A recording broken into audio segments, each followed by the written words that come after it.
नमस्कार, hello money 9 में आप सभी का स्वागत है। मैं हूं सुमित और एक दिन की छुट्टी के बाद भारतीय बाजार वापस रिज्यूम हुए हैं और जो टैरिफ का इशू था 50% टैरिफ पे हम फाइनली पहुंच ही चुके हैं। इस टैरिफ के पूरी अपडेट के बाद या पूरा टैरिफ लगने के बाद अभी भी जो फर्दर राउंड्स ऑफ नेगोशिएशन हैं वो चलेंगे आगे चल के, लेकिन अभी के लिए सेंसेक्स करीब 550 अंक नीचे यानी आधा % बिकवाली वहां पर है। निफ्टी भी करीब आधा % नीचे है। निफ्टी बैंक 3/4% नीचे कामकाज कर रहा है। मिड कैप इंडेक्स 1% नीचे है। स्मॉल कैप इंडेक्स भी 1% नीचे है। बाजार निचले स्तरों से सुधरा जरूर है लेकिन फिर भी उतनी तेजी नहीं आई है। 800 अंकों के आसपास के एडवांस हैं और 1700 के आसपास के डिक्लाइन है, यानी हर एक शेयर की तेजी के सामने करीब 2 शेयर जो कि मंदी में कामकाज करते हुए आपको दिखाई पड़ेंगे। आज एक लिस्टिंग भी हुई और मंगल इलेक्ट्रिकल्स की लिस्टिंग हुई तो प्रीमियम पे थी, लेकिन स्लोली एंड स्टेडली वो आधा % के आसपास की बढ़त पे भी कामकाज कर रहा है, लेकिन वैसे 4% नीचे है इशू प्राइस से। आईटी आज का लीड लूजर है, करीब 1.5% नीचे, रियल्टी 1.5% नीचे और फार्मा करीब 1% के आसपास की बिकवाली यहां पर भी आते हुए दिखाई पड़ रही है। आज दिन बड़ा है तो हमारे पास 3 बड़े जानकार हैं जिनसे हम बातचीत करेंगे अपने 1 से 1.5 घंटे के शो के अंतराल में। सबसे पहले हमारे साथ सुगंधा मैम मौजूद रहेंगी जिनसे तो हम चर्चा करेंगे ही और उनसे मार्केट का आउटलुक लेंगे ही। साथ ही साथ कुछ ही देर में हमारे साथ गौरांग सर भी मौजूद रहेंगे करीब 1:30 बजे के अराउंड, और उसके अलावा हमारे साथ कुछ ही देर बाद अंशुल जैन भी मौजूद रहेंगे करीब 2 बजे के अराउंड, उनसे भी हम बातचीत करेंगे। तो पहले सुगंधा मैम नमस्कार, स्वागत है कार्यक्रम में। पहले तो बहुत शुक्रिया मैम अपना समय हमें देने के लिए, बातचीत करने के लिए। मार्केट्स की स्थिति कैसी लग रही है आपको, क्योंकि बाजार में जो सिचुएशन अभी देखने को मिल रही है, टैरिफ और टैरिफ अब इम्प्लीमेंट हो ही गया finally. So are we out of woods या अभी भी कुछ इशू बाकी है? Good afternoon, Sumit ji. First of all, thanks for having me on this show.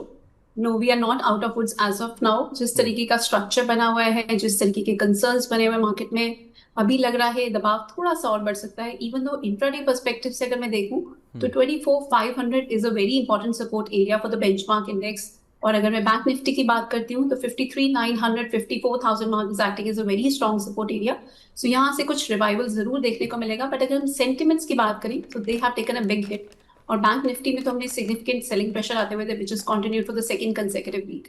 सो अभी मेजर कंसर्न, जैसा कि आपने भी हाईलाइट किया, मेजर कंसर्न इज टैरिफ। जिस तरीके से 50% जो टैरिफ का स्लैब था जो यूएस ने इंडियन गुड्स पे इंप्लीमेंट किया था, that has come into effect from 27th August.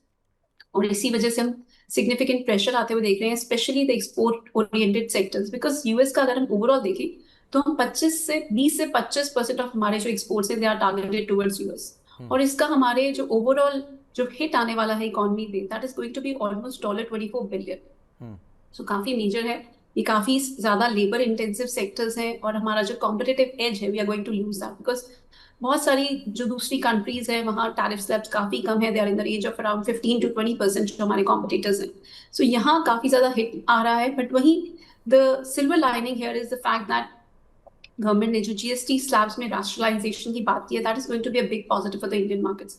So market उसकी तरफ भी काफी ज्यादा नजर कर रही है और उससे ऑलमोस्ट $15 बिलियन तक का ऑफसेट हो सकता है जो टैरिफ का ओवरऑल इम्पैक्ट नेगेटिव होने वाला है। सो इन अ वे हमारे जीडीपी पे सिर्फ 40 to 30 बेसिस पॉइंट तक का इम्पैक्ट देखने को मिलेगा। बिकॉज टैरिफ की बात करें तो इट इज एस्टिमेटेड कि 70 basis point two 1 percentage point तक का जीडीपी पे इम्पैक्ट नेगेटिव देखने को मिल सकता है। बट वहीं जीएसटी की वजह से जो कंजम्पशन बूस्ट होगा, जो इजी टैक्स कंप्लायंस हो जाएगी, जो काफी लोग टैक्स ब्रैकेट में आ सकते हैं, इससे एडिशनल रेवेन्यूज भी आएंगे later on. Even though near term में ऑलमोस्ट 85,000 करोड़ का रेवेन्यू लॉस होगा गवर्नमेंट को, बट ओवरऑल लॉन्गर टर्म में इसका बेनिफिट होगा। और इस साल गवर्नमेंट ने ऑलरेडी टैक्स ब्रेक्स भी अनाउंस किए थे। So overall consumption is likely to take a big boost. और जिस तरीके से हम अपना डोमेस्टिक कंजम्पशन ड्रिवन इकोनॉमी की तरफ जा रहे हैं, so this is going to be a big structural reform for the overall economy. So ये फैक्टर पॉजिटिव है। हम दूसरी मार्केट्स को भी एक्सप्लोर करेंगे, गवर्नमेंट फर्दर रिलीफ मेजर्स भी दे सकती है। सो दिस इज जो मुझे लगता है टैरिफ का इम्पैक्ट बहुत ज्यादा नहीं रहेगा। येस, 40 बेसिस पॉइंट तक का इम्पैक्ट देखने को मिल सकता है। और अभी भी इंडियन गवर्नमेंट की negotiations are continuing with the US administration. तो शायद यहाँ पर भी मुझे लगता है 50% टैरिफ लॉन्ग टर्म में नहीं होल्ड करेंगे, ये भी कुछ हद तक कम हो सकते हैं। जी, सो ओवरऑल मेरा व्यू एक चीज और, क्योंकि टैरिफ का जो दूसरा बड़ा इम्पैक्ट आ सकता है, दो इस सेक्टर को बाहर की साइड रखा हुआ है लेकिन जो डिमांड साइड है वो थोड़ी वीक रहेगी। तो आईटी को आप कैसे रीड कर रहे हो कि कल आईटी चला फिर आईटी टूटा, तो आईटी एक दिन चलता है या 2 दिन चलता है, फिर वापस कूल ऑफ हो जाता है। सो एज ऑफ नाउ लग रहा है कि ये बॉटम के अराउंड है या अभी और वीकनेस बाकी रहेगी यहाँ पे? मुझे लगता है सुमित जी थोड़ा सा कंसोलिडेशन का फेज रहेगा, बट यस यहाँ पर कुछ अच्छी बेट्स भी जरूर इमर्ज हो रही हैं। इवन तो जो उन्होंने गाइडेंस दी है, जो भी रिजल्ट्स निकल के आए हैं, बहुत स्ट्रांग नहीं रही हैं। और जिस तरीके से एआई का भी इम्पैक्ट हम आईटी सेक्टर पे आते हुए देख रहे हैं, इवन दो यस यूएस का टैरिफ का मेजर इम्पैक्ट है, बट अदरवाइज भी एआई का भी इस सेक्टर पे कुछ हद तक इम्पैक्ट देखने को मिल रहा है। सो बहुत स्ट्रांग ग्रोथ एक्सपेक्टेड नहीं है, बट यस यहाँ पर कुछ वैल्यू बाइज की अपॉर्चुनिटीज जरूर इमर्ज हो रही है। और अगर मैं स्टॉक स्पेसिफिक बात करूं तो मेरी नजर टीसीएस पे काफी रहेगी, जहां पर हमने 2900 से 3000 के लेवल पर एक बहुत स्ट्रांग बेस बिल्डिंग आते हुए देखी है, और हमने कुछ स्पर्ट भी आते हुए देखा, इवन दो दोबारा से कुछ कूल ऑफ देखने को मिला, but this stock is looking attractive even at current levels. One can look for the stock, और नहीं तो कुछ टिप्स मिलते हैं टुवर्ड्स 3020 लेवल्स, ये एक अट्रैक्टिव बाई की अपॉर्चुनिटी इमर्ज होगी। और हाई साइड में मेरा ऐसा मानना है कि लॉन्गर टर्म इन्वेस्टर्स के लिए 3600 से 3750 तक के लेवल्स भी देखने को मिल सकते हैं टीसीएस में। ओके, तो This is not a short term perspective. Ji, This is a slightly longer term perspective. Downside में की सपोर्ट एरियाज रहेंगे 2800 का एक स्टॉप लॉस मेंटेन करके इसमें बाइंग की जा सकती है। 2800 का स्टॉप लॉस रख के अगर आप लॉन्ग साइड पे देख रहे हैं तो टीसीएस एक अच्छी बेट हो सकती है आईटी स्पेस में। अब जरा निफ्टी के टॉप गेनर लूजर लेकर आइए, कौन कौन से शेयर जहां पर खरीदारी है, कौन कौन से शेयर जहां पर बिकवाली देखने को मिल रही है। पहले निफ्टी के कुछ बढ़ने वाले शेयरों की बात किया तो हीरो मोटोकॉर्प, एशियन पेंट, टाइटन और अदानी पोर्ट, 4 में से 3 नाम जो कि डोमेस्टिक स्टोरी के ऊपर चलते हुए दिखाई पड़ रहे हैं। अदानी पोर्ट चौथा नाम रहेगा। इसके अलावा निफ्टी गिरने वाले शेयरों की अगर बात की तो आज प्रेशर है श्रीराम फाइनेंस में, एचसीएल टेक में, इन्फोसिस में, टाटा कंज्यूमर में। मिड कैप साइड पर जहां पर खरीदारी देखने को मिल रही है उसमें ओला इलेक्ट्रिक, कल्याण ज्वेलर, पेट्रोनेट और वारी एनर्जी, 4 में से 2 नाम यहां पर भी डोमेस्टिक साइड पर जो कि चलते हुए दिखाई पड़ रहा है डोमेस्टिक कंजम्पशन स्टोरी के नाम पे। गिरने वाले शेयरों में भारती हेक्सा, पेज इंडस्ट्रीज, अदानी टोटाल और एबीएफआरएल जहां पर बिकवाली है। स्मॉल कैप साइड पर आज जहां पर खरीदारी देखने को मिल रही है उसमें Godfrey Phillips, action construction, HBL engine और स्वान एनर्जी, यहां पर कुछ हद तक मूव देखने को मिल रहा है। तो सुगंधा मैम, जो डोमेस्टिक कंजम्पशन की बात हो रही है उसमें 2 नामों पे आपसे बात करूंगा। एक तो है एशियन पेंट्स और दूसरा है हीरो मोटोकॉर्प। ये दोनों बीटन डाउन थे, दोनों चले नहीं थे, दोनों के लिए टेलविंड आ गया और दोनों चल पड़े। कैसे रीड कर रहे हो आप इन्हें? सुमित जी अगर देखिए तो एशियन पेंट्स में कॉम्पिटिटिव एज जो था इस कंपनी का काफी हद तक कम हो गया था, कंपटीशन काफी ज्यादा फियर्स हो गया, और हमने इसमें काफी ज्यादा lacklustre move for a very long prolong period आते हुए देखी। बट अब ये स्टॉक रिवाइवल की सिनेरियोज दिखा रहा है, जिस तरीके से जीएसटी कट की भी बात हो रही है, आई थिंक कंजम्पशन को काफी बूस्ट मिलेगा। Then you also have the festival season which is going on, इससे भी एशियन पेंट्स के स्टॉक को फायदा मिल सकता है। So overall the outlook is positive, but मैं बहुत बुलिश नहीं हूँ इस स्टॉक पे। पॉजिटिव आउटलुक जरूर मेंटेन रहेगा, but it's not a very bullish story which is unfolding in this stock. So overall देखिए तो इस स्टॉक में नियर टर्म के लिए 2320 के लेवल्स पर एक बहुत स्ट्रॉन्ग सपोर्ट इमर्ज हो रहा है टेक्निकल चार्ट्स की बात करें तो, and it is corresponding to its की moving averages as well. So मेरा ऐसा मानना है कि ये स्टॉक सर्ज कर सकता है towards level of around 2700 on the higher side. So इसमें बाय का ही व्यू रहेगा। कुछ डिक्लाइंस मिलते हैं टुवर्ड्स 2440 2450 के लेवल्स पर इस स्टॉक में बाइंग की जा सकती है, and one can look for targets of around 2700 के ऊपर सस्टेन करना इस स्टॉक के लिए थोड़ा सा मुझे लग रहा है मुश्किल रहेगा भी नियर टर्म में, at least unless we see a very strong festival demand emerging. Otherwise 2700 के ऊपर ये सस्टेन नहीं कर पाएगा, मेरी एडवाइस रहेगी इसको दोबारा से भी कंसिडर करेंगे, बट 2700 के टारगेट्स लेके चले। ओके, और ma'am Asian Paints, sorry Hero MotoCorp. So Hero MotoCorp में सुमित जी मेरा ऐसा मानना है कि काफी अच्छा बूस्ट मिलेगा, बिकॉज जिस तरीके से प्राइस सेंसिटिव सेक्टर पे जीएसटी कट का एक इम्पैक्ट देखने को मिल सकता है, ये स्टॉक काफी फ्लेवर में रह सकता है, and we have seen a significant spurt already coming in this stock. But थोड़ी सी वैल्यूएशन यहाँ पर स्ट्रेच नजर आ रही है, सो थोड़ा सा कूल ऑफ की वेट करें, बिकॉज अगर हम पिछले 5 हफ्ते से देखते हैं तो ये स्टॉक में कंसिस्टेंटली हमने अपसाइड आते हुए देखी है। सो थोड़ा सा कूल ऑफ की वेट करें, जल्दी ना करें। स्टॉक में एक फोमो की फीलिंग जो आ जाती है उसको अवॉइड करें। I would suggest wait for levels of around 4700, थोड़ा सा यहाँ से डीप रहेगा, बट 4700 के लेवल्स पर इस स्टॉक में सर्टेनली बाइंग की जा सकती है। मीडियम टर्म के टारगेट्स की मैं बात करूं तो 5750 तक के टारगेट्स रहेंगे। डाउन साइड में आपका स्टॉप लॉस रहेगा 4180 का। सो 4180 के स्टॉप लॉस के साथ बाइंग करें for a longer term perspective. तो Hero MotoCorp, rather medium to longer term perspective. Hero MotoCorp और एशियन पेंट्स को लेकर जो सुगंधा मैम की राय है वो आप सुन रहे थे। अब शुरुआत करते हैं सवाल जवाब के सिलसिले की, लेकिन आज पूरे टाइम शो में आपके पास सुगंधा मैम से तो बातचीत हम करेंगे ही। कुछ ही देर बाद हमारे साथ मौजूद रहने के लिए अभी गौरांग सर भी रहेंगे और साथ ही साथ कुछ ही देर बाद हमारे साथ अंशुल जरद सर भी मौजूद रहेंगे, जिनसे आप बातचीत कर सकते हैं।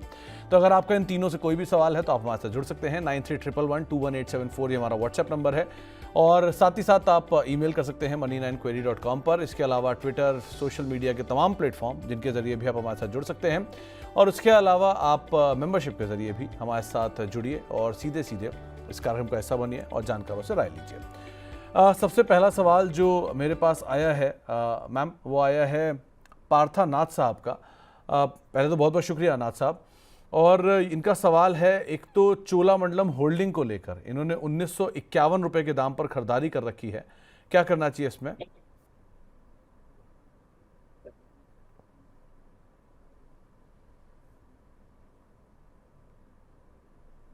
सो सुमित जी, अभी नियर टर्म में तो पार्ट जी थोड़ा सा स्टॉक बीटन डाउन नजर आ रहा है। ऑलरेडी काफी हाई लेवल से करेक्शन देखने को मिली है। This correction can deepen further towards 1700 और लेवल्स। सुमित जी, किस लेवल पर बाएंगे पार्ट जी की?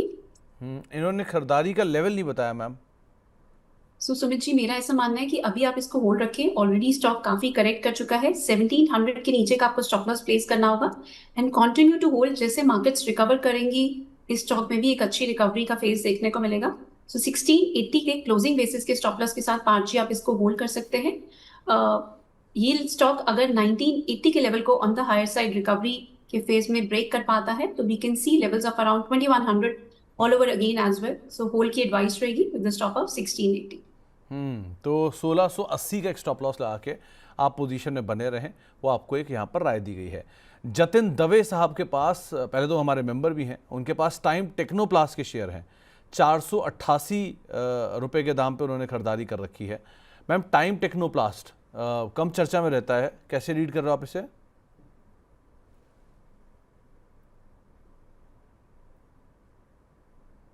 तो जतिन जी, आपने एक अच्छा स्टॉक पिक किया है और इनफैक्ट थोड़े से हाई लेवल्स पे जरूर लिया है, बट अभी भी स्टॉक का स्ट्रक्चर पॉजिटिव बना हुआ है। थोड़ी सी प्राइस वाइज करेक्शन जरूर देखने को मिल सकती है because stock has surge significantly higher from around 300 odd levels से हमने ऑलमोस्ट 496 ऑड लेवल्स तक का रन आते हुए देखा। सो थोड़ा सा प्राइस करेक्शन देखने को मिल सकता है, but structure is still positive. आप बने रहें अपनी पोजीशन में। आपकी 488 पे जो बाइंग है, आपको थोड़ा सा डीप स्टॉप लॉस रखना होगा 410 का ऑन अ क्लोजिंग बेसिस। पर जिस तरीके से स्टार्ट का स्ट्रक्चर है, हमने वी शेप रिकवरी आते हुए देखी है। Once it surpasses the level of 500, इसमें एक अच्छा मूव भी देखने को मिल सकता है। So hold on to this stock, but इसमें आपको थोड़ा सा पेशेंस रखनी होगी। This is going to take some time. I think I would suggest आप इसको 8 से 9 महीने जरूर होल्ड करें। आपको एक अच्छा ब्रेकआउट भी ऑन द हायर साइड देखने को मिल सकता है। एक और चीज़ जो यहाँ पर हाल फिलहाल में मूव आया है, इसमें बीपीसीएल के ऊपर आप क्या कहोगे? सुगंधा मैम, जयदास साहब का सवाल भी है। इन्होंने बीपीसीएल के शेयर में खरीदारी कर रखी है और शिपिंग कॉर्पोरेशन ऑफ इंडिया भी इनके पास है। दोनों पीएसयू हैं, क्योंकि आप क्रूड भी ट्रैक करते हो। सो कैसे देख रहे हो बीपीसीएल को? तो सुमित जी, मेरा इस पे कोई बहुत कंस्ट्रक्टिव आउटलुक नजर नहीं आ रहा है मुझे। स्टॉक में काफी बीटन डाउन रहा है पिछले कितने हफ्ते से ही। अगर हम देखें तो इसमें कोई हमने मेजर अपसाइड आते हुए नहीं देखी है, रादर करेक्शन ही देखने को मिल रही है। And in fact it looks poised to test lower levels of around 290 as well.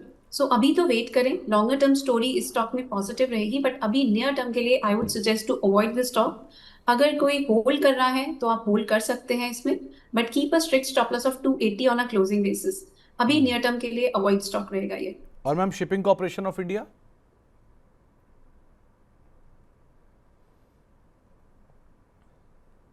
सो इसमें सुमित जी एक कंस्ट्रक्टिव आउटलुक बन रहा है। गवर्नमेंट यहाँ पर इस सेक्टर पर काफी ज्यादा फोकस भी कर रही है। So this stock looks attractive even at current levels. इसमें बाइंग की जा सकती है। थोड़े से डिक्लाइन जरूर आ सकते हैं in line with broader index, but otherwise this stock is looking very promising. इसमें आपका बिल्कुल नियर टर्म में ही देखें तो 200 के लेवल पर इस स्टॉक ने एक अच्छा बेस बनाया है and this stock looks headed higher towards 250 odd levels. So इस स्टॉक में करंट लेवल्स एंड 200 के आसपास बाइंग की जा सकती है। Keep a stop loss of 185 on a closing basis and 250 तक के हायर साइड के टारगेट्स रहेंगे from 6 to 7 months perspective. Okay ma'am, एक सवाल आया है ओला इलेक्ट्रिक को लेकर। इसमें खरीदारी कर रखी है और आज ओला इलेक्ट्रिक चला भी हुआ है, 11-12% के आसपास की तेज़ी है। विशाल कुमार जी का सवाल है, इन्होंने 55 रुपये के दाम पे खरीदारी की है। तो खरीदारी तो इन्होंने अभी की है जब ये ऑलरेडी 45 से 55 हो चुका है। क्या करना चाहिए इसमें अब? सुमित जी, हमने भी कुछ फोरम्स पर इसमें स्ट्रॉन्ग बाइंग का व्यू दिया था और stock has already surge significantly higher. अभी भी मुझे ऐसा लग रहा है स्टॉक में अच्छी वैल्यू बाइंग इमर्ज हो रही है। जिस तरीके से वॉल्यूम्स है वो इंडिकेट कर रही है कि this stock is poised for further gains, even though आपने थोड़ी सी हाई लेवल्स पर जरूर बाइंग की है, बिकॉज स्टॉक ने ऑलरेडी 15% तक के गेन्स दिखा दिए हैं पिछले ही कुछ दिनों में। बने रहें स्टॉक में, बट आपका स्टॉप लॉस यहाँ से थोड़ा सा डीप हो जाता है। आपको 46 का स्टॉप लॉस मेंटेन करना होगा and hold on to this.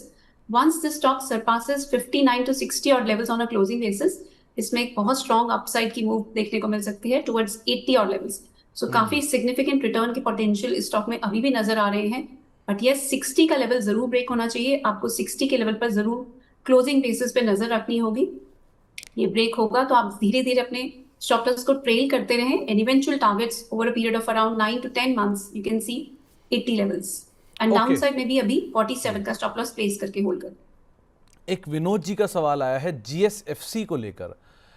Ma'am, monsoon के नंबर तो ठीक हैं ही, बट फर्टिलाइजर थोड़ा पहले चला था। अभी क्या करना चाहिए जीएसएफसी में? सुमित जी, अगर इसका ओवरऑल आउटलुक देखें तो this stock is facing supply pressure at 216 on levels और अभी नियर टर्म में प्रेशर में ही रहेगा।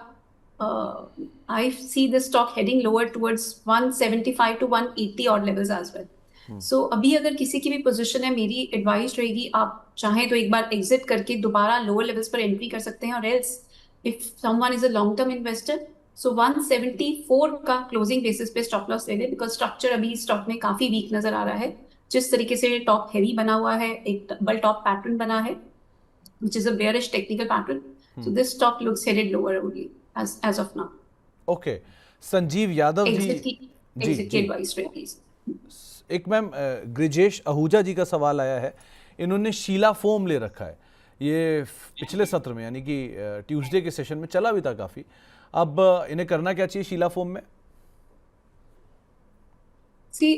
मॉडरेटली पॉजिटिव नजर आ रहा है स्टॉक, बने रहे। अगर इन्होंने पिछले सेशन में लिया है तो पिछले सेशन में हमने एक अच्छा स्पर्ट भी आते हुए देखा, that was backed by high volumes as well.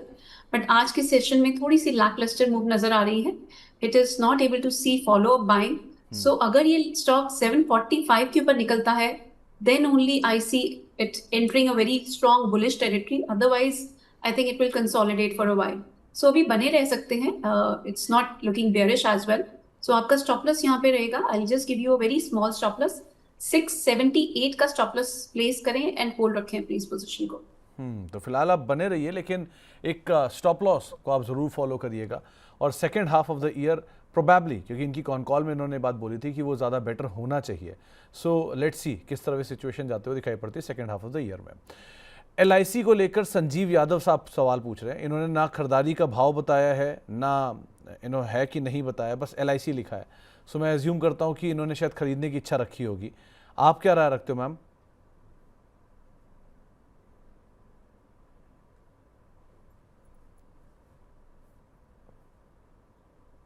Sumit ji, इस स्टॉक पे भी अभी थोड़ा सा साइडवेज एक्शन रहेगी, बट लॉन्गर टर्म स्ट्रक्चर काफी पॉजिटिव है। Hold on to this stock.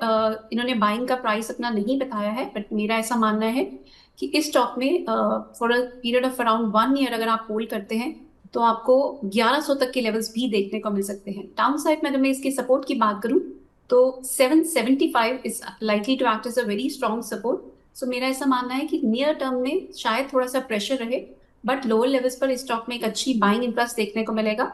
And जिस तरीके से चार्ट स्ट्रक्चर बना हुआ है, it has given a breakout above its downward sloping trend line on a closing basis, और वीकली चार्ट्स पर ये ब्रेकआउट हुआ है। This is just a period of consolidation and eventually this stock will move higher towards 1100 to 1150 on levels. बने रहे 775 के stop loss के साथ। 775 का स्टॉप लॉस बने रहने की राय आपको यहाँ पर दी गई है। इरमीन फातिमा जी का एक सवाल आया है मार्क्संस फार्मा पर। मैम, इन्होंने 200 रुपये के दाम पे खरीदारी की थी और ये वो स्टॉक है जो कि यूएस से 96% रेवेन्यू उठाता है। करीब 2 से 3 महीने का इनका 2 से 3 साल का इनका नज़रिया है। अब आपको लग रहा है कि आ गया कंफर्टेबल जोन में? यस सुमित जी, जिस तरीके से टैरिफ का थ्रेट था ऑलरेडी प्राइस रिफ्लेक्ट कर चुके हैं इसको। ट्रम्प साहब ने और भी ज्यादा थ्रेट्स दिए हैं कि वो यूएस में फार्मा के जो जो भी इंपोर्ट्स हैं उस पर फर्दर टैरिफ इम्पोज कर सकते हैं। But I think this is already discounted in prices. जब तक ये स्टॉक 160 के ऊपर होल्ड कर रहा है, मुझे लगता है लोअर लेवल से इसमें बाइंग की अपॉर्चुनिटीज इमर्ज होंगी। रादर मैं थोड़ा सा एग्रेसिव बेट के लिए इसको करंट लेवल्स पर भी बाइंग की एडवाइस दूंगी। बट यस, ये सिर्फ एग्रेसिव इन्वेस्टर्स के लिए रहेगा, बिकॉज बहुत ज्यादा फार्मा सेक्टर पे अभी भी फेयर बना हुआ है कि काफी हाई टैरिफ्स इम्पोज हो सकते हैं। बिकॉज वो चाहते हैं कि फार्मा प्रोडक्ट्स के जो प्राइसेस हैं यूएस में ऑलमोस्ट 1400 से 1500% कम हो जाए। So which is a big thing. So let's see how Trump साहब इस फार्मा सेक्टर पे अपने टैरिफ को इम्पोज करते हैं या रिवोक करते हैं। बट स्टिल इस स्टॉक की बात करें तो 169 170 पे बहुत स्ट्रॉन्ग बेस बिल्डिंग नजर आ रही है। 160 के एक स्टॉप लॉस के साथ एग्रेसिव बाइंग की जा सकती है करंट लेवल पर। और हायर साइड की बात करें, मेरा ऐसा मानना है कि 210 के ऊपर अगर ये स्टॉक निकल जाता है तो एक अच्छी अपसाइड भी इसमें देखने को मिलेगी। बट नियर टर्म के लिए 210 के टारगेट के लिए इसमें बाइंग की जा सकती है। हम्म।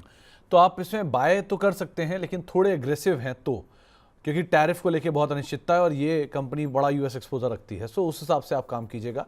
लेकिन अगर आप रख रहे हैं तो एक स्टॉप लॉस आपको बताया गया है, उसको फॉलो कर सकते हैं। इसके अलावा एक सवाल आया है हमारे पास अदानी ग्रीन को लेके। आचार्य नारायण शर्मा साहब का सवाल है। ये पूछ रहे हैं कि क्या अदानी ग्रीन खरीदने का सही समय है? मैम, वैसे भी ये पूरा ग्रुप बहुत ही शांत है, सो करना क्या चाहिए? So Sumit ji, as a disclosure, I am personally holding Adani Green. But अगर हम इस पे व्यू की बात करते हैं, सो नियर टर्म में थोड़ा सा प्रेशर नजर आ रहा है, बट मुझे लॉन्गर टर्म के लिए स्टॉक प्रॉमिसिंग नजर आता है। इस स्टॉक ने बहुत टाइम से कोई बहुत अच्छी परफॉर्मेंस नहीं दी है। It has gone into a big consolidation phase, जहां डाउन साइड में 885 is acting as a good support. But वहीं हायर साइड की बात करें तो 1100 के ऊपर नहीं निकल पा रहा है। 1100 के ऊपर अगर ये स्टॉक निकलता है तो एक मेजर अपसाइड भी इसमें अनफोल्ड हो सकती है। So it's holding below it's की मूविंग एवरेजेस, बट वेट करना होगा आपको, थोड़ी सी पेशेंस रखनी होगी। मेरी सजेशन है आप इसमें होल्ड कर सकते हैं, keeping a stop loss of 845 on the down side. 845 का एक स्टॉप लॉस लेकर आप पोजीशन के अंदर बने रह सकते हैं। मैम, बैंकिंग स्पेस पर स्पेशली जो पीएसयू बैंक्स हैं, छोटे पीएसयू बैंक्स, इनको लेकर आपकी राय क्या है? क्योंकि वो पूछ रहे हैं कि धनलक्ष्मी बैंक, आईओबी जैसे बैंक्स हैं इनके पास, अब इसमें करें क्या? सो हम आईओबी की ही बात कर लेते हैं। आई थिंक सुमित जी, हमने इन स्टॉक्स में ऑलरेडी एक अच्छा मूव आते हुए देखा, उसके बाद कंसोलिडेशन फेज में चले गए हैं। कुछ रिकवरी के चांसेस अभी भी नजर आ रहे हैं, जैसा कि मैंने मेंटेन किया कि मुझे बैंक निफ्टी में भी एक अच्छा सपोर्ट नजर आ रहा है। बट रिसेंट टाइम्स में it has under perform the benchmark index Nifty. But यहाँ से स्लाइटली बुलिश आउटलुक बन रहा है, बहुत बुलिश नहीं है अभी भी, but yes, slightly positive view जरूर ले सकते हैं। If I look at PSU banks, so मेरी पीएनबी में काफी कंस्ट्रक्टिव व्यू बन रहा है। इसके साथ साथ आईओबी की बात करते हैं तो आईओबी में once we see a breakout above 41 levels, इस स्टॉक में एक अच्छे गेन्स बन सकते हैं टुवर्ड्स 60 और लेवल्स एज वेल। ये व्यू शॉर्ट टर्म का नहीं रहेगा, this is a view of around 8 to 9 months. In fact Sumit ji, मैं यहाँ पे एक अपना व्यू भी ओवरऑल मेंटेन करना चाहूंगी। मेरा ऐसा मानना है कि 24,180 is going to act as a very strong support for Nifty. वहां से मुझे लगता है एक स्ट्रॉन्ग रिवाइवल देखने को मिल सकता है ओवरऑल मार्केट्स में। And towards year end we are likely to head towards new highs as well, because tariff की अनसर्टेनिटी ऑलरेडी काफी वे डाउन कर रही है मार्केट्स को। बट जिस तरीके से जीएसटी रिफॉर्म्स गवर्नमेंट लेके आएगी, फेस्टिवल चेयर की वजह से कंजम्पशन बूस्ट होगी, एंड आरबीआई भी फर्दर रेट कट कर सकता है। US Fed has already indicated about a 25 basis point rate cut at its September meeting. So dollar index दबाव में रहेगा, जिससे इंडियन एसेट्स की अपील इन्हांस होगी। और जिस तरीके से कंजम्पशन ड्रिवन इकोनॉमी की तरफ हम हेड कर रहे हैं, इनफ्लोज भी ग्रेजुअली इंप्रूव होंगे, इवन दो एफआईआईज का काफी आउटफ्लोज रहा है। सो ओवरऑल लोअर लेवल से इस सेक्टर में भी मुझे लगता है एक स्ट्रॉन्ग बाइंग की अपॉर्चुनिटीज इमर्ज होंगी। थोड़ा सा टाइम देना होगा। It we are witnessing a period of around sorry price and time wise correction. So 41 के लेवल्स के ऊपर आईओबी में बाइंग की एडवाइस रहेगी। इसके साथ साथ पीएनबी पे भी मेरा पॉजिटिव व्यू बना हुआ है। So I just okay. Share the levels as well for PNB. PNB में थोड़ा सा डिक्लाइन मिलते हैं towards level of around 97 to 95। PNB में भी बाइंग की जा सकती है, because it has given a breakout above its downward sloping trend line, और अभी एक कंसोलिडेशन का फेज चल रहा है। सो 95 से 96 की रेंज में इसमें बाइंग करें। Keep a stop loss of 84 on the down side, and high side में 122 से 125 तक के लेवल्स देखने को मिल सकते हैं। ओके मैम, एक सवाल बीएससी पर आया है, करीब करीब ये लोस के आसपास ही चल रहा है, जहां इन्होंने खरीदारी की यहीं पे खरीदारी है। इनका कहना है कि 2080 भी शायद खुलता हुआ दिखाई पड़े बीएससी में। आप देख रहे हो क्या ऐसा कुछ? Sumit ji, I would not be able to comment on BSC because I have been having exposure to BSC futures, so I would not Okay. be able to comment on BSC. मैं चलिए। Level जरूर बता सकती हूँ। इसमें support की बात करें तो 1800 is a support area, while we have a strict resistance at 2600 levels. KRBL Rahul Kumar साहब, जो कि हमारे मेंबर भी हैं, इनके पास है 486 रुपए के दाम पर, और ये पूछ रहे हैं क्या इसमें कोई रिकवरी की उम्मीद लगा के चला जा सकता है? सो राहुल जी, इसमें ऑलरेडी हमने काफी सिग्निफिकेंट अपसाइड आते हुए देखी, उसके बाद थोड़ी प्रॉफिट बुकिंग जरूर देखने को मिली है, बट ट्रेंड वाइज बात करें तो इस स्टॉक में एक अच्छा ब्रेकआउट हुआ है and this stock will Garner buying interest all over again. 420 के लेवल से मेरा ऐसा मानना है कि दोबारा से इसमें बाइंग देखने को मिलेगी, सो थोड़ा सा वेट करें, दोबारा से इसमें रिवाइवल देखने को मिलेगा and this stock can test levels of around 550 as well, because अगर हम देखें तो इसमें कप फॉर्मेशन थी, उसका ब्रेकआउट हुआ है एंड दिस ब्रेकआउट के बाद थोड़ी सी प्रॉफिट बुकिंग है, but otherwise this stock looks very promising. जिस तरीके से वॉल्यूम्स के साथ हमने अपटेक आते हुए देखी, it is holding above it's की मूविंग एवरेजेस। इस स्टॉक में फर्दर गेन्स देखने को मिल सकते हैं, सो होल्ड रखें। 410 का क्लोजिंग बेसिस पे स्टॉप लॉस ले लें and eventual targets are going to be 550, so इसमें Okay. भी आपको थोड़ा सा टाइम देना पड़ेगा, अराउंड 8 to 9 months। चलिए, एक IRFC को लेकर सवाल आया है, 145 रुपए के दाम पर खरीदारी कर रखी है। मैम, रेलवेज और डिफेंस का फ्लेवर तो अब एटलीस्ट दूर हो गया है, सो किया क्या जाए इसमें? सो दोबारा से ये फ्लेवर में आएंगे जरूर, बट अभी के लिए थोड़ा सा वेट करें। जब भी कोई सेक्टर बहुत ज्यादा एक्सेस टेरिटरी में चला जाता है, उसके बाद थोड़ी करेक्शन जरूर देखने को मिलती है। Similar is a scenario with defence stocks as well as railway stocks, so इसमें थोड़ा सा वेट करना होगा, अभी तो करेक्शन का ही फेज चल रहा है। सो फ्रेश बाइंग की तो सर्टेनली कोई एडवाइस नहीं रहेगी, बट येस, अगर कोई होल्ड कर रहा है तो बने रह सकते हैं इस स्टॉक में। अगर हम देखें तो लॉन्गर टर्म बेसिस पे 107 के लेवल पर एक स्ट्रॉन्ग सपोर्ट इमर्ज हो रहा है, सो मेरी एडवाइस रहेगी आप थोड़ा सा फिल्टर ले 100 के क्लोजिंग बेसिस के स्टॉप लॉस के साथ। अगर कोई होल्ड कर रहा है तो इसको इसमें बने रहे, अभी टाइम लगेगा, इसमें कोई बुलिश पैटर्न इमर्ज नहीं हो रहा है, so I would not be able to comment कि हायर साइड के टारगेट्स क्या होंगे। अभी इसमें थोड़ी डाउन साइड ही रहेगी, we will reassess the stock after some time. Okay, और मैम एक सवाल और जिससे बात करनी है वो है RVNL। ये सुशांता जी का सवाल आया है, इस पर क्या करना चाहिए?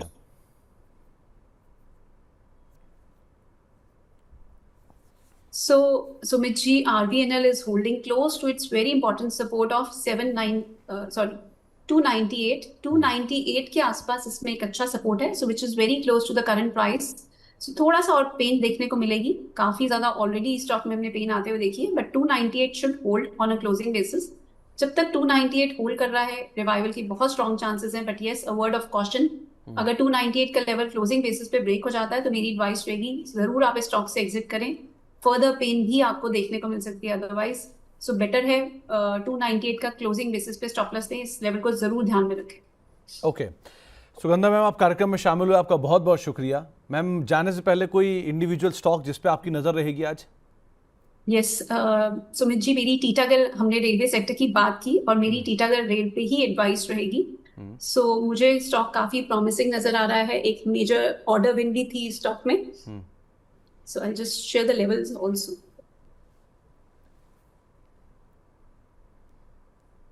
So इस स्टॉक में स्लाइट डिक्लाइंस पर अराउंड 820 इसमें बाइंग की जा सकती है, keeping a stop loss of 770, और हाई साइड में हमारे टारगेट्स रहेंगे इसमें 950 से 970।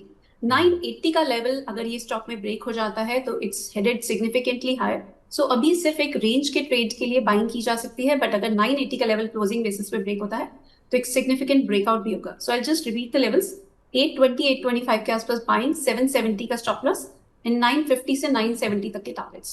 ओके, तो 950 तक के टारगेट्स के लिए, 970 तक के टारगेट्स के लिए आप टीटागढ़ रेल को देख सकते हैं, 770 का स्टॉप लॉस यहाँ पर मेंटेन कर सकते हैं। सुगंधा मैम कार्यक्रम में शामिल हुए, आपका बहुत बहुत शुक्रिया आज अपना समय हमें देने के लिए और हमसे बातचीत करने के लिए। और बातचीत करने के लिए हमारे साथ जैन साहब, अंशुल जैन साहब मौजूद हैं। जैन साहब, पहले तो बहुत बहुत शुक्रिया, आज आपने बैक टू बैक शोज़ में अपना समय हमें निकाला और हमारे साथ मौजूद रहे। तो सबसे पहले तो बाजार क्या लग रहा है? क्योंकि अभी दोनों जानकारों से मैं यही पूछ रहा था कि शेयर आया हो रहा था, वीकेंड पे शेयर फाइनली आ ही गया, तो हो गया क्या बाजार का ये डर तो एटलीस्ट खत्म हो गया? अब जो सेंटिमेंट वीकनेस है वही है, या लग रहा है कि नहीं हो गया अभी ओवरहैंग खत्म पूरा मार्केट पे? सर अब ये बाजार पूछते पूछते आपने शेयर आया पूछ दिया तो मेरे को एक कहानी याद आ गई। हाँ। और जब तक मैं सुना नहीं लूंगा मेरे मन को शांति नहीं मिलेगी। एक बार एक गीदड़ था, उसको भूख लगी, जंगल में कुछ खाने नहीं मिल रहा था तो शहर में आ गया। जैसे ही शहर में आया तो कुत्ते उसको नोचने लगे, तो वो जो दरवाजा खुला मिला उसमें घुस गया वो। तो वो था धोबी का घर। उसने पानी में नील डाल रखा था, नीला रंग डाई करने के लिए, तो वो उसमें गिर गया, वो पूरा हो गया नीले रंग का। फिर वो जब जंगल पहुंचा तो सबको अजीब सा जानवर देख के डर लगा, तो सबने हथियार डाल दिया, मान लिया कि भाई तुम राजा हो। उसने भी बताया कि मैं ब्रह्मा का भेजा हुआ दूत हूँ और फलाना ढिकाना। तो वो आभा मंडल में सब आ गए और सबने उसको राजा मान लिया। अब मान तो लिया, 1-1.5 महीना बढ़िया काम चला, शेर शेर को मंत्री बना लिया और ऐसे ऐसे सबको पद दे दिए। तो शेर रोज खाना लेके आए, पहले राजा साहब खाएं फिर बाकी सब लोग खाएं। और जितने गीदड़ थे उनको पहले बाहर कर दिया जंगल से ताकि कोई पकड़ ना ले। अब फिर ये हुआ कि 1-आध महीना सब काम बढ़िया चला। 1-आध महीने बाद कुछ गीदड़ वहां से निकल रहे थे, तो वो हंसते खेलते अपने वो जो आवाज निकालते हैं वो आवाज निकालते हुए जा रहे थे। तो अब 1 महीने से इसने भी अपनों की आवाज नहीं सुनी थी, अपने जैसों की भी आवाज नहीं सुनी थी। तो जैसे ही वो आवाज आई तो इसके मुंह से भी वो आवाज निकल गई। तो तुरंत बाकी जानवरों को पता चल गया कि साला कोई ब्रह्मा का भेजा हुआ दूत नहीं है, गीदड़ है, और 1 महीने से हम लोग मूर्ख बने पड़े हैं। तो उसको भी समझ में आ गया कि हम पकड़े गए हैं। तो जैसे ही भागने को हुआ तो शेर ने झपट्टा मार के उसको एक ही बार में खत्म कर दिया।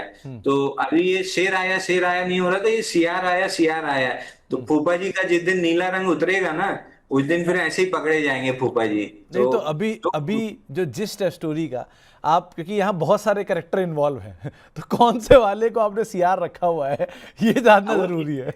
नीला रंग फूफा जी पे चढ़ा हुआ है सर, वो विदेश वाले फूफा जी, तो जिनकी 3 बुआ हैं। ये अब जो निफ्टी है, क्या ये मान के चले कि नियर टर्म एटलीस्ट एक कंसर्न हटा है? अगर एफआईज लौटे नहीं तो हम रेंज बाउंड ही रहेंगे, या डोमेस्टिक स्टोरी खींचेगी अभी बाजार को? सर प्रॉब्लम निफ्टी की नहीं है। आप देखो निफ्टी हायर लो बना रहा है, जो मिड अगस्त का लो बना था, अभी हम उस लो को भी नहीं टच किए, वहां से 350-300 पॉइंट ऊपर है।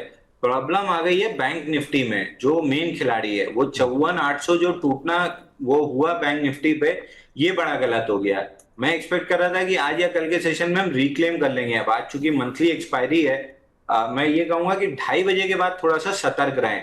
पहले 15 मिनट के हाई लो के अंदर ही निफ्टी और बैंक निफ्टी चल रही है, ऊपर गई, ये जो ऊपर गई है वॉल्यूम पे गई थी, ये जो नीचे आई है ना वापस, ये एकदम लो वॉल्यूम पे आई है। तो आइडियल केस है, अगर ट्रैप करना है बेयर्स को तो ये आइडियल सिचुएशन बनी है। एकदम खींचते हुए 1000 पॉइंट अगर खींच जाए ये एक्सपायरी के चक्कर में, तो मैं सरप्राइज नहीं होऊंगा। नहीं तो मोस्ट लाइकली पहले 15 मिनट की जो रेंज थी उसी के अंदर मार्केट खत्म होगा। लेकिन उसके बाद भी 54,800 रिक्लेम नहीं हुआ, तो जो टारगेट खुल गया है बैंक निफ्टी पे, अगर आज रिक्लेम नहीं होता है, वो खुल गया ईयरली वीवैप का, जो कि है 53,034 पे। तो फिर अगर आज और कल मिला के 54,800 नहीं मिला, वापस रिक्लेम नहीं हुआ, तो हम ईयरली वीवैप 53,000 टेस्ट करने के लिए नीचे आ रहे हैं। और अगर बैंक निफ्टी टारगेट अचीव करती है तो फिर निफ्टी को भी वो एटलीस्ट स्विंग लो जो 24,300 350 के आसपास बना था वहां तक तो ले ही आएगी। तो problem is in bank Nifty. Nifty में इतनी दिक्कत नहीं है, वो तो अपनी रिलेटिव स्ट्रेंथ ऑटो के ब्रेकआउट और आईटी के बाउंस बैक की वजह से बनाए हुए है। प्रॉब्लम पूरी बैंक निफ्टी के अंदर है। चलो जैन साहब, बहुत सारे दर्शक आपका इंतजार कर रहे थे बहुत देर से सवाल पूछने के लिए। एक से एक कॉम्प्लीमेंट पहले ही आ गया कि लगता है जैन साहब बहुत अच्छी कहानी सुनाते हैं अपने बच्चों को। तो पहला मतलब बच्चों को मैंने लगा दिया, बहुत अच्छी कहानी सुनाते हैं, वो आगे आपको जो लगाना हो लगा लेना। एक सवाल आया है जाइडस के ऊपर, 1020 रुपए के दाम पे इन्होंने खरीदारी कर रखी है, क्या करना चाहिए इसमें? नहीं sir, I am a good story teller. पूरे ऑफिस में भी ये मशहूर है कि I am a good story teller. और एक कहानी तो मैंने आपको सुनाई थी जब अपन बैठे थे। नहीं जाइडस जैन साहब, यहाँ भाई कैच यही है कि कहानी तो आप बहुत अच्छी सुनाते हो, सुनाते किसको हो वो इम्पोर्टेंट है। तो रात को बच्चों ही को सुनाते हैं सर, वहीं सुनाते सुनाते सब आने लगी तो याद होने लगी, तो मार्केट से भी कनेक्ट होने लगी। अब इसका दूसरा पक्ष मुझे पता है, मैं छोड़ो बाद में कभी बात करेंगे इसके ऊपर। फिलहाल आप जाइडस पे वापस आओ। नहीं नहीं, आप तो सारी पोल यहीं खोल दो, मालूम पड़ा कि जहां गए वहीं पे वही है। नहीं नहीं नहीं सर, नहीं, आपको कोई यही- रोक नहीं सकता, आप टेंशन मत लो। उसके लिए भी हम ही बैठे हैं, आप बस कंटिन्यू करो। लेकिन जाइडस तो बता रहा हूँ सर, लेकिन एक चीज है मेरे को काफी दुख हुआ। हाँ प्रो बोलो ना। कोड आप तोड़ रहे हैं, मैंने आपको नहीं व्हाट्सएप नहीं भी किया था, नहीं नहीं प्रो सर, कोड वो आप तोड़ रहे हैं। आप उसकी चिंता मत करो, वो नाम भी नहीं और वो बात भी नहीं आगे बढ़ेगी, बात वही खत्म हो गई, फुल स्टॉप लग गया उस पर, जो हमारी बात अलग वाइज हुई थी। लेकिन ये हंसी मजाक चलता रहेगा, ये part and parcel of the life है, इसको छोड़िए। खैर अब आइए जाइडस के ऊपर, क्या किया जाए। जाइडस में 1008 का ब्रेकआउट आया था, कल फेल हुआ है, बट आज फॉलो थ्रू नहीं मिला है। मोस्ट लाइकली ये, चूंकि मार्केट 3 दिन में इतना तेजी से गिरा है, 25,144 से 24,500 तक आ गया है, इसकी वजह से ब्रेकआउट फेल हुआ है, ना कि इनहेरेंट कोई वीकनेस है। तो मैं एक सेकेंड अटेम्प्ट का वेट करूंगा।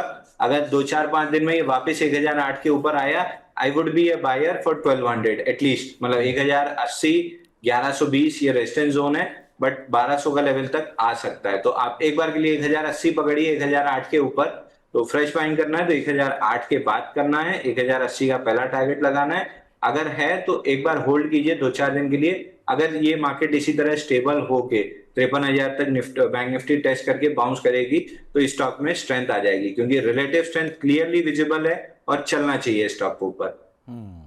शशि भूषण प्रधान जी सवाल पूछ रहे हैं कि सोम डिस्टिलरीज में क्या करें, 137 रुपए के दाम पे क्या इसमें खरीदारी करनी चाहिए।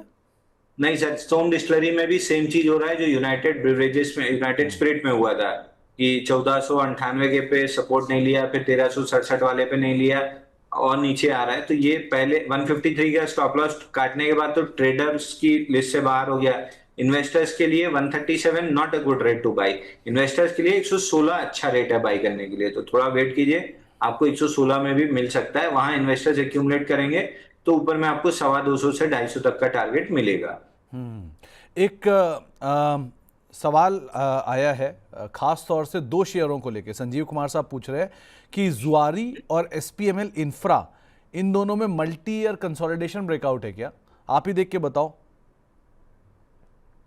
एसपीएल इंफ्रा, एसपीएमएल इंफ्रा और जुआरी एग्रो।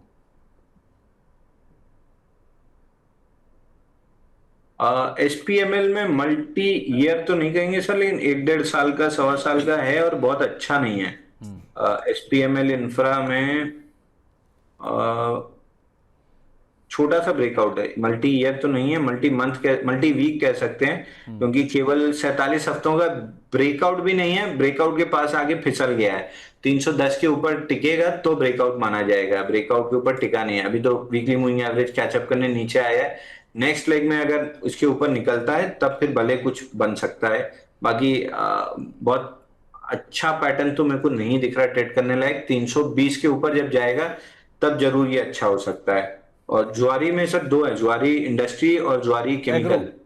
जुआरी एग्रो, ये इस पे तो अपन ने लास्ट वीक डिस्कस किया था सर, कि बड़ा 258 151 का जो पूरा रेंज बनी थी, ब्रेकआउट लेके 8 की 9 दिन में टारगेट अचीव किया है और 400 पे एटीआर एक्सटेंशन कैंडल्स दिख रही हैं। यहाँ पे या तो पुल बैक लेगा, जो ले भी लिया 322 और वहां से अपमूव भी आ गई, बट अब एक अच्छी खासी अपमूव को सस्टेन करने के लिए 395 निकालना जरूरी है, तब अगर बाई करते हैं तो ज्यादा अच्छा है। 360 का स्टॉप लॉस बनेगा, बट ये वो रिस्क नहीं है जो मैं लेना चाहूंगा। बट अगर आपको लेना ही है, 393 रेजिस्टेंस है, 395 पकड़ लीजिए, 395 के ऊपर 360 के स्टॉप लॉस से अगर लेंगे तो मे भी 475 मिल सकता है, बट ये वो रिस्क नहीं है जो इस पैटर्न पे मैं लूंगा। और अगर थोड़ा कंसोलिडेशन करके वीकली मूविंग एवरेज कैचअप हो जाए तब मेरा इंटरेस्ट जरूर आएगा। ओके, कार्तिक साहब पूछ रहे हैं कि पीएफसी है इनके पास 498 रुपए के दाम पर, इन्हें क्या करना चाहिए इसमें। तो पीएफसी में अगेन वही ट्रिपल ब्रेकआउट फेल हुआ है 430 पे पुल बैक का, और वर्टिकल डाउन मूव आ रही है, तो जो टारगेट में महीनों से कहते आ रहा हूँ 336 का, उसकी तरफ बढ़ रहा है। ऑलरेडी हम बहुत ऊपर 506 के लेवल से डिस्कस करते आ रहे हैं कि 336 आएगा।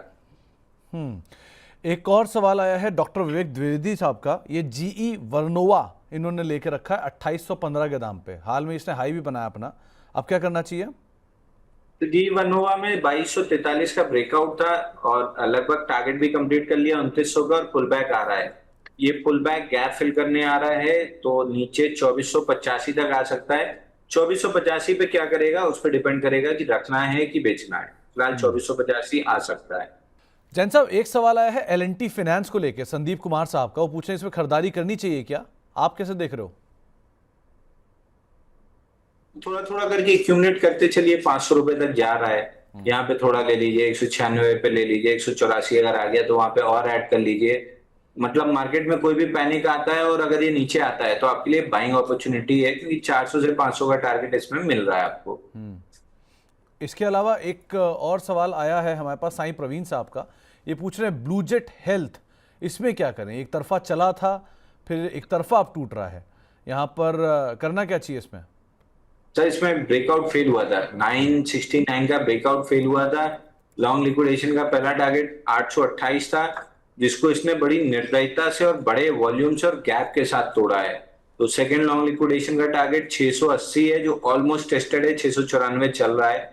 अगर 680 नहीं बचा तो थर्ड टारगेट लॉन्ग लिक्विडेशन का 625 है, जो पैटर्न का लो भी है। तो 680 तो आ ही रहा है, अगर वो उसके नीचे सस्टेन किया तो 625 भी आ सकता है।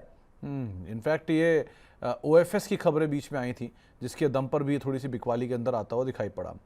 इसके अलावा एक सवाल आया है धनी सर्विसेज को लेकर, धीरू सचान साहब का। पूछ रहे हैं इसमें करना क्या चाहिए?